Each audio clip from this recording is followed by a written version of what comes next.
बहुत ही अच्छा क्वेश्चन है बच्चों हमारे पास। Third question, diagonal A C of a parallelogram A B C D bisect angle ए।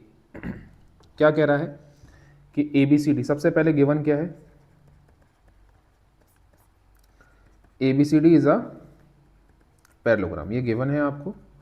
और यहाँ पर ये बोला जा रहा है कि आपके पास जो ए सी है, डायगोनल ए सी, ये क्या करती है, ए सी बाइसेक्ट एंगल है। बाइसेक्ट का मतलब होता है दो इक्वल पार्ट्स में डिवाइड कर देना। इट मीन्स कि अगर ये एंगल 1 है और ये एंगल 2 है, तो ये गिवन है कि एंगल 1 इक्वल टू क्या है, एंगल 2 है, बिकॉज ए सी ने एंगल ए को दो इक्वल पार्ट्स में डिवाइड कर दिया।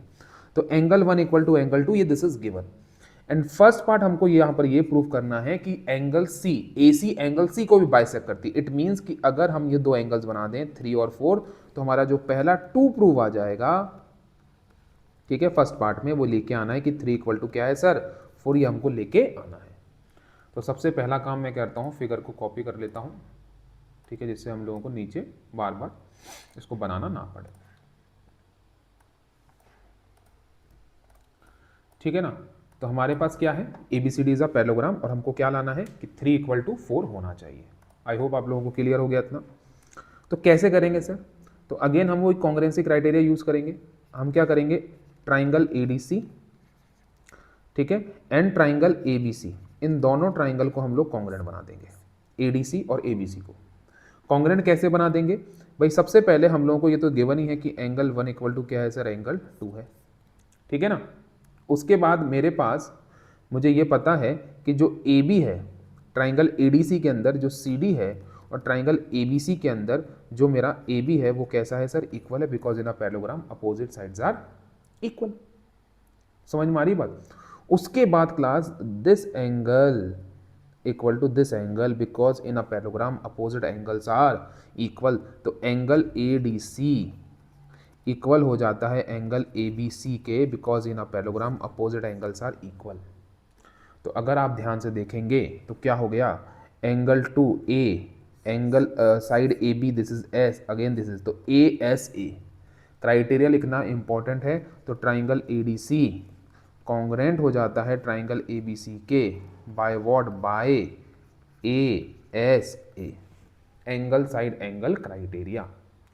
इट मीन्स कि ट्राइंगल कॉन्ग्रेंट हो गया, तो आपका 3 इक्वल टू क्या हो जाएगा, 4, by what, by C P C T. Clear है। तो फर्स्ट पार्ट आपका clear, angle 3 equal to angle 4 आ गया, ये लाना था। सेकेंड पार्ट हमको ये लाना है कि ए बी सी डी को क्या बना दो, रोम्बस, मतलब कि एक पैरेललोग्राम को क्या बनाना है, रोम्बस बनाना है। बहुत ही अच्छा क्वेश्चन है, और क्लास में अपन कई बार इसके बारे में बात कर चुके हैं।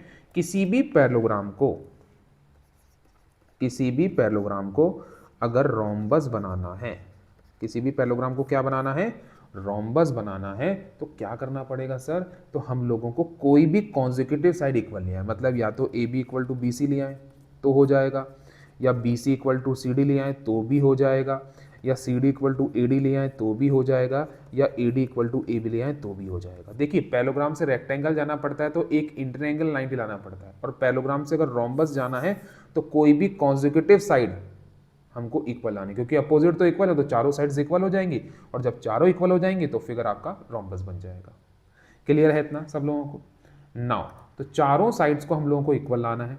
ठीक है, या तो कॉन्जिक्यूटिव साइड्स को इक्वल लिया है, ठीक है ना, या फिर हम लोग और भी तरीका है, बट यहाँ पर ये हम इजी वे में कर सकते हैं कि कॉन्जिक्यूटिव साइड्स इक्वल लें।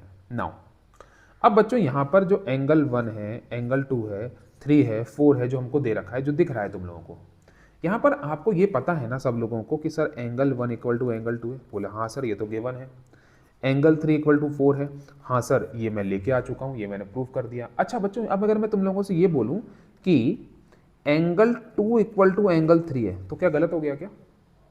ध्यान से देखोगे तो आप बोलोगे नहीं सर, ये तो ऑल्टरनेटिव इंटर एंगल्स हैं, और ऑल्टरनेटिव इंटर एंगल्स तो कैसे होते हैं, इक्वल होते हैं।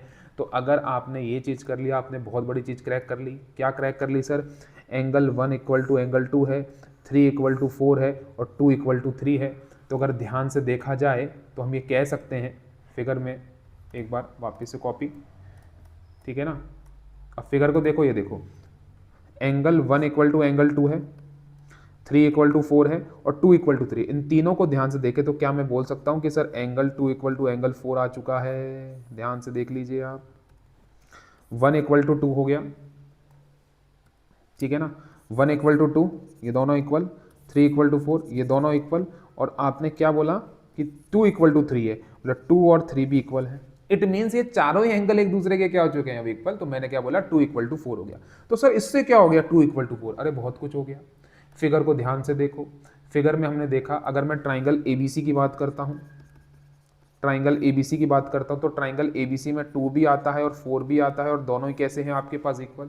तो एक ऐसा ट्राइंगल जिसमें दो एंगल्स इक्वल है, इट मींस कि वो ट्राइंगल क्या बन चुका है, आइसोसेलेस ट्राइंगल बन चुका है। और जब ट्राइंगल आइसोसेलेस हो गया तो sides opposite to equal angles in isosceles triangle are equal. तो एंगल 2 की अपोजिट साइड कौन है सर, BC है।